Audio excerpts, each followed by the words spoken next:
AITA for not agreeing with my other roommates about roommates GF paying rent.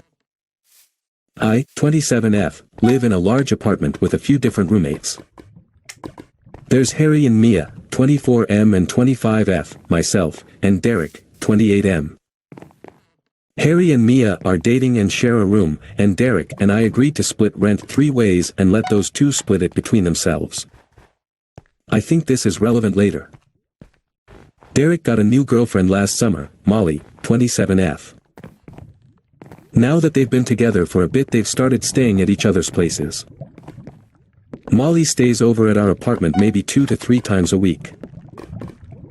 For nights max, Harry and Mia recently approached me saying they think Molly should start contributing to rent, or at least to utilities or groceries now that she's over so much. I don't agree, here's why. Molly helps clean pretty much every time she's over. If her and Derek make dinner, she helps with all the dishes and cleanup. She's taken out the trash on her way out a few times, and always offers to help if she sees one of us tidying up. Molly has never eaten our food. She often comes over and cooks dinner for all of us, which she definitely does not have to do, and she always stops at the store for all the ingredients beforehand. I think the most she's ever taken from our fridge was a bottle of water. As for utilities, I just don't think she's over enough to make a huge impact. She doesn't usually shower here, only doing so a handful of times in the months she's been coming over. Her and Derek pretty much just make dinners, on their dime, watch movies, and sleep. Anyways, Harry and Mia are really pushing for us to all confront Derek about this, and I refused. I don't think she's making enough of an impact where we need to demand money from her. And I feel like by doing that she'll stop making us dinners. LOL. Might sound selfish, but several times she has made my entire night for having a home-cooked meal ready for me after work. I also don't think it's fair for the two people paying the least amount in rent to be demanding this. We're sort of at a standstill because Harry and Mia don't want to do this confrontation on their own, and I'm refusing to agree to it. They're pissed at me and I just want them to let it go. AITA. Update, AITA for not agreeing with my other roommates about roommates GF paying rent. Update. So it's been a few days, and a lot has happened. The day I made that post, I came home from work to Derek at Molly's, and Harry and Mia were watching a movie in the living room. I decided to just bring up the situation to them since Derek and Molly weren't around. I asked for reasoning on why she should be paying towards our apartment. Harry was quiet while Mia went on a rant. Accused Molly of babying Harry by trying to clean up after him. She also thinks Molly's use of the kitchen and our shared appliances was inappropriate, and that she was using our Wi-Fi like a freeloader. I let her rant before I asked what exactly they think Molly should be paying. Mia said she should either split rent with all of us or take on the internet bill. I asked if she meant we should split the rent 5 ways going forward, since that would raise her and Harry's share of it. She said no, since when we moved in she never agreed to someone else being over as often as Molly is. I disagreed and laid out my reasoning similarly to how I did in my previous post. I also said that if she was really insistent on Molly paying a share of rent, then we either start splitting 5 ways, or she splits Derek's piece with him the way she does with Harry's. Me and her got into an argument about it, and eventually she turned to Harry and said, "You really have nothing to say." He shrugged and said, "I don't think we should push this." Mia got red in the face and told him to go to their room, and they fought in there for a while. I decided to go out for food as I didn't really feel like being home listening to them yelling through the walls. LOL. I got back an hour later and Mia was gone and Harry was back in the living room watching TV. I asked what happened. He shrugged and said Mia went to stay at her mom's. The next night Derek was back, no Molly. I pulled him aside while Harry was in his room and told him what happened, suggesting we all sit down and hash this out before Mia comes back. Harry came out and right away he told us we didn't need to worry, Mia probably wasn't coming back to live here. He broke down and told us Mia has been jealous of Molly, thinking she is doing all of these nice things for us to try and get with him. It's been an argument they've been having basically since Molly started coming around. He said he tried telling Mia over and over that Molly is nice to all of us, even her, and he doesn't know why she thinks there's some elaborate plan to get with him. Mia just never relented, and when he didn't stick up for her to me in our argument, she decided he didn't value her. She packed up a bag and left and texted him today saying she'll come get the rest this week. We comforted him, had a few drinks, and honestly ended up having a nice night with the three of us. So yeah, Mia is gone and not coming back. Harry seems to have made peace with that. Derek and Molly are making us homemade pizza tonight and I'm really excited about coming home to it, lol. AITA for not forcing my 34F daughter, 9F, to invite her cousin, 11F, to her birthday tea party. So my daughter Carmen is celebrating her birthday tomorrow and I'm still getting messages from this. My baby chose the theme a backyard princess fairy tea party. Her words, lol. And my husband Matt, 35M, like always went all out and made our backyard perfect for her birthday, built these little tables set up, bought princess plates, little teacups, and I helped Carmen pick her outfit, the whole thing like it a magical thing. It was super pretty and Carmen loved it. Problem is that Carmen invited 9 girls and no of them were her cousin Emma. My sister's Anna kid. It wasn't surprising Emma and Carmen don't have a good relationship, and it's not my daughter's fault. Emma is just a really mean kid that rough plays and is quite a mean kid, and it doesn't help that she's heavily cuddled by my sister and my parents as she is the first niece/grandchild. Naturally Carmen doesn't like begin around her, and she didn't want to invite her, not wanting Emma to ruin the party, and I don't blame her. She did invite Trixie, 8F, Emma's younger sister, and this is where the problem starts. Anna called me today, asking where was Emma's invitation since Trixie got one. I told her simply that Carmen didn't want her there. Anna got mad and demanded I invite her daughter and said I was teaching my daughter to be a bullying. She said she won't let Trixie come without Emma. I said okay, she was the one depriving her daughter of a good time, not me. I hanged up. Anyway, she got my parents involved and they're calling me an asshole for excluding a child, but am I wrong? Carmen doesn't want her there and I'm not going to force her, but I'm starting to doubt myself and I don't want more family drama. What do y'all think? AITA for not forcing Carmen to invite her cousin to her birthday party. AITA for answering my mother's husband harshly and humiliating him during a family party. Context needed before we get to the core issue. I was raised by my dad until I was 14. My mother did not want to be a parent and she left my dad and me while I was still a baby. She did not pay her child support payments. She quit jobs left and right so she didn't have to. She even went to jail twice for failure to pay, and the every other weekend parenting time she was given by the courts despite her lack of parenting me, she rarely if ever took. She never took the full weekend anyway. She met her husband when I was 6. From the ages of 6, which is when my mother and her husband met, to the age of 14 when I lost my dad, I saw my mother and her husband 5 times. After my father died, I lived with my uncles. My mother didn't show an interest in taking me, though her husband did, but my uncles were people who wanted me and who I had a close and loving relationship with. My mother did not take any parenting time after I lost my dad. She and her husband had 3 kids together. Her husband attempted to insert himself into my life during Father's Day activities and he'd ask me to live with them, but I mostly ignored all contact with him. One time he attempted to tell me I was missing out and blamed my dad for that. I shut him down firmly and I was harsh. I told him he had no right to speak about my dad, who was better than his wife would ever be. My mother's extended family, parents, siblings, etc., were always part of my life. Dad facilitated those relationships. My uncles continued after he died. Now I'm 27 and stay in touch with them. We're not very close, but I do appreciate their presence in my life. They were even invited to my engagement party last year. This brings me to the core issue. My grandparents were hosting a family party for a birthday. They invited me and I went. My mother and her husband were there and so were their children. My mother's husband approached me about getting engaged and wanted to know why they weren't invited as my family. I told him that wasn't the correct topic for the party, but he should know why. I started to walk away. He said he wanted to be the one to walk me down the aisle at my wedding and wanted to know if I would allow him that honor, because he always considered me a daughter and he wanted to show me he could be a better dad than I ever had. I lost my temper with his choice of words, and everyone heard me say he wasn't going to be walking me down any aisle and he wasn't good enough to be my dad.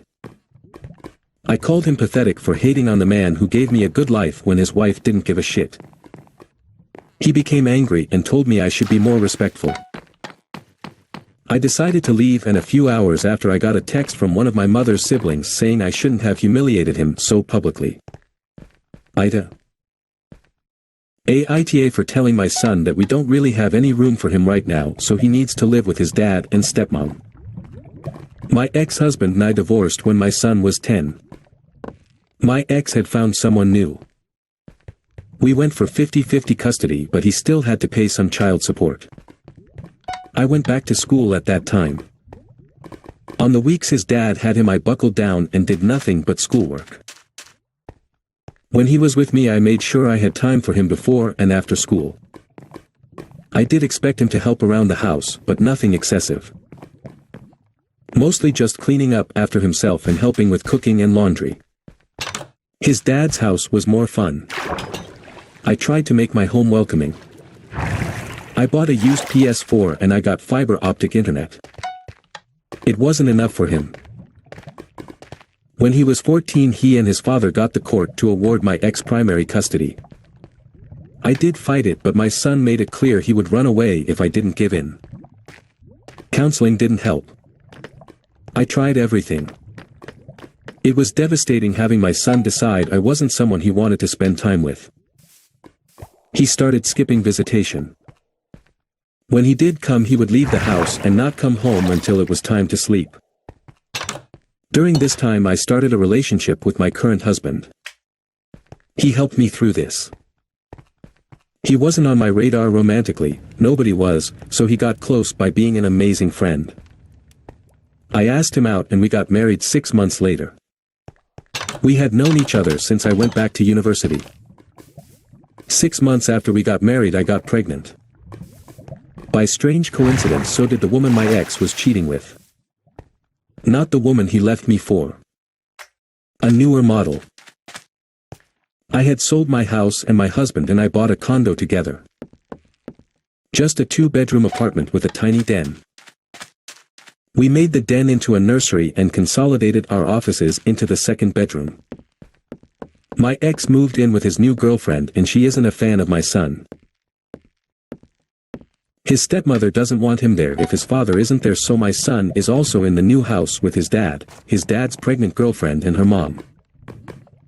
My son is 16 now and he called me to see if he could stay with me. I said I didn't really have any room. He asked me what I did with his room. He didn't even know I sold the house. He is very upset. He called me a bitch for not having a place for him to stay. I said he could stay in our living room on the couch. Not acceptable. I talked to my husband and we have enough money from the sale of my house and his old bachelor pad as well as our condo to buy back into the market. We were waiting for interest rates to fall. And we were going to move to a more reasonably priced city. I told my son if he could take the living room for now, we could have a room for him in 6 months. He moved in with his grandparents. He isn't happy there. At least his dad got him a car so he can drive to his same school. My son is pissed that I prioritized my new baby and my work over him. I had no expectation to ever need to house him again. My ex called me and told me to make our office into a room for our son. I told him that our son's circumstances were his fault, not mine. AITA for not going to my best friend's birthday party because she won't allow my boyfriend to come. My best friend's birthday is approaching, and she has decided to host a party. She told me to bring a +1, and when I mentioned bringing my boyfriend, she immediately told me that no, he wasn't allowed as she doesn't want to meet him for the first time like that. I respected her wishes but thought her reasoning was a little odd considering I will be meeting her boyfriend for the first time at her party, and she then went on to suggest that I bring Lily, my friend who she has never met. When I questioned this, she just said that it's different. My boyfriend was really keen to go and is pretty offended that he hasn't been invited. My friend keeps pushing for me to bring a +1 as she says she'll be too busy hosting to hang about with me much, and I know no one else attending the party. All my other friends are too busy with uni and work, so I will now be going on my own, which I'm pretty anxious about. I told her this and she then started pushing for me to bring my sister, who she has only ever met briefly once. I ended up telling her that I wouldn't be attending since I find it rude and controlling. She is trying to dictate who my +1 should be. AITA.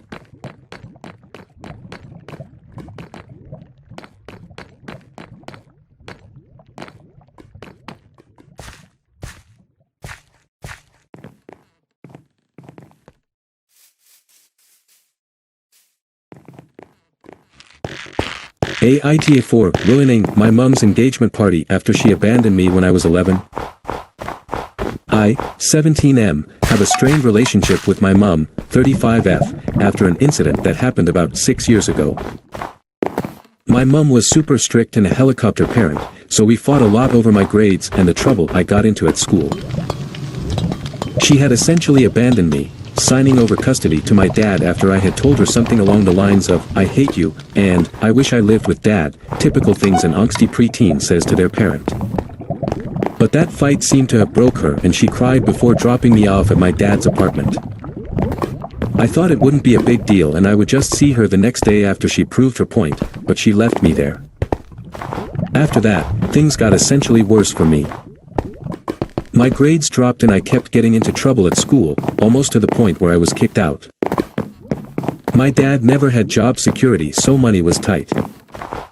His GF also wasn't fond of me, saying I was dumped on them. I wanted to go back to live with my mom. I thought to apologize, but my mom had essentially moved on with her life. She went back to college to get her degree and was always studying, and later on was focused on her new work. On the weekends I would get to see her. Things were tense between us. She tried so hard to be the fun parent, eating takeout and leaving me to do what I wanted, but it was so unlike her, and we became more estranged. 3 years ago, she started dating Paul, 39M, a widower with 2 daughters, 9F and 13F. She started treating his daughters like they were her own and they started calling her "Mummy," which irritated me. Eventually they moved into my mom's house and changed my childhood bedroom into one of the daughters' room. I was livid when I found out, saying some mean things about the girls, and refused to go back there for my mom's weekends, but she was confused on why I was acting this way.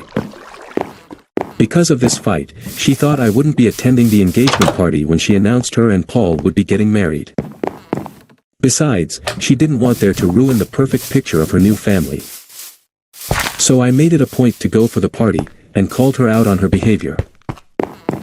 I wanted to confront her and tell her she wouldn't have to bother with me after I go off to college, but I may have taken it a tad too far.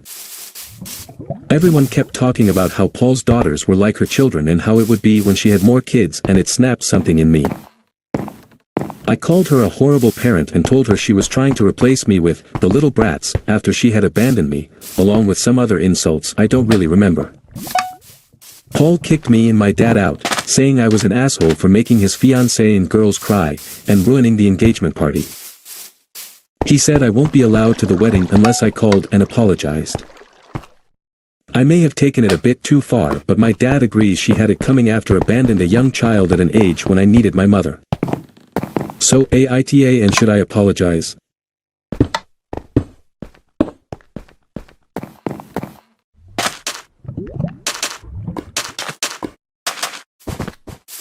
Update to story, gave girlfriend another chance despite having worries and something happened. I decided to give Jenny another chance, though doubts gnawed at the edges of my mind like persistent whispers. Despite the uncertainty, I held on to the hope that we could mend the cracks in our relationship, even with her past with my brother, Mark, looming over us like a shadow. We threw ourselves into rebuilding what we had lost, and she was more than happy to restart our relationship, spending countless hours together in an effort to regain our feelings that we had between us. There were moments when it felt like old times, laughter, shared secrets, and those little looks. I thought we may have a future together. But beneath the surface, there was an undercurrent of tension that I could not shake, an unspoken unease that could not be ignored. I noticed subtle changes in Jenny's behavior, the way she would pause before answering certain texts, her sudden reluctance to discuss her whereabouts when we weren't together, the fleeting glances she exchanged with Mark whenever we were in my parents' home. Each tiny revelation sent a ripple of doubt through me, threatening to erode the fragile foundation we were struggling to rebuild. One evening, while I was out with friends, I received a message from a mutual acquaintance. They spoke of seeing Jenny and Mark together at a local bar. Their body language apparently spoke volumes about the nature of their relationship. My heart sank as I read the words, disbelief warring with anger and hurt in equal measure. I confronted Jenny, the weight of what I might uncover heavy in the pit of my stomach. At first, she denied everything, her protests falling on deaf ears in the face of undeniable evidence.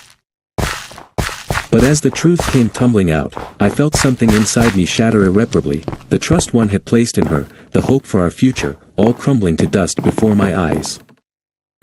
She begged for forgiveness, her words a desperate plea for a second chance. But as I looked into her tear-stained eyes, I knew that some wounds ran too deep to be healed with mere apologies. Despite the ache in my heart, I knew what I had to do. I ended our relationship, the words heavy on my tongue as I spoke them aloud. It was a decision born out of necessity, a painful acknowledgement of the truth that had been staring me in the face all along. Walking away from Jenny was like tearing a piece of myself apart, but I knew that I deserved better than to be with someone who didn't value my trust or respect our relationship.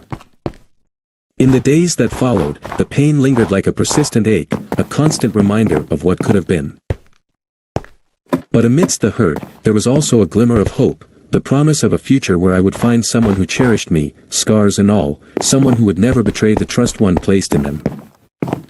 And as I took the first tentative steps toward healing, I clung to that hope like a lifeline, knowing that brighter days lay ahead, waiting to be discovered. I feel so stupid, and I should have never trusted her.